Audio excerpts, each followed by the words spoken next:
Hi నమస్తే, నేను మీ Ramya. Welcome back to Jessie cooking recipes.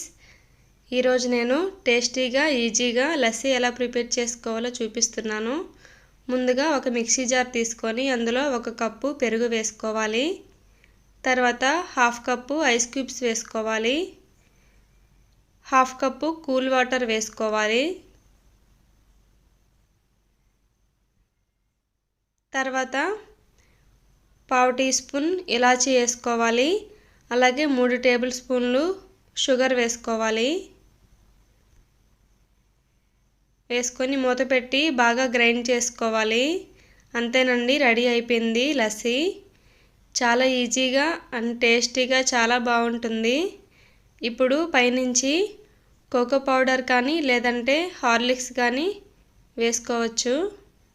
అంతేనండి, రెడీ అయిపోయింది లస్సీ. ఈ రెసిపీ మీకు నచ్చినట్టయితే నా ఛానల్ని లైక్ చేసి షేర్ చేసి సబ్స్క్రైబ్ చేసుకోండి. Thank you for watching.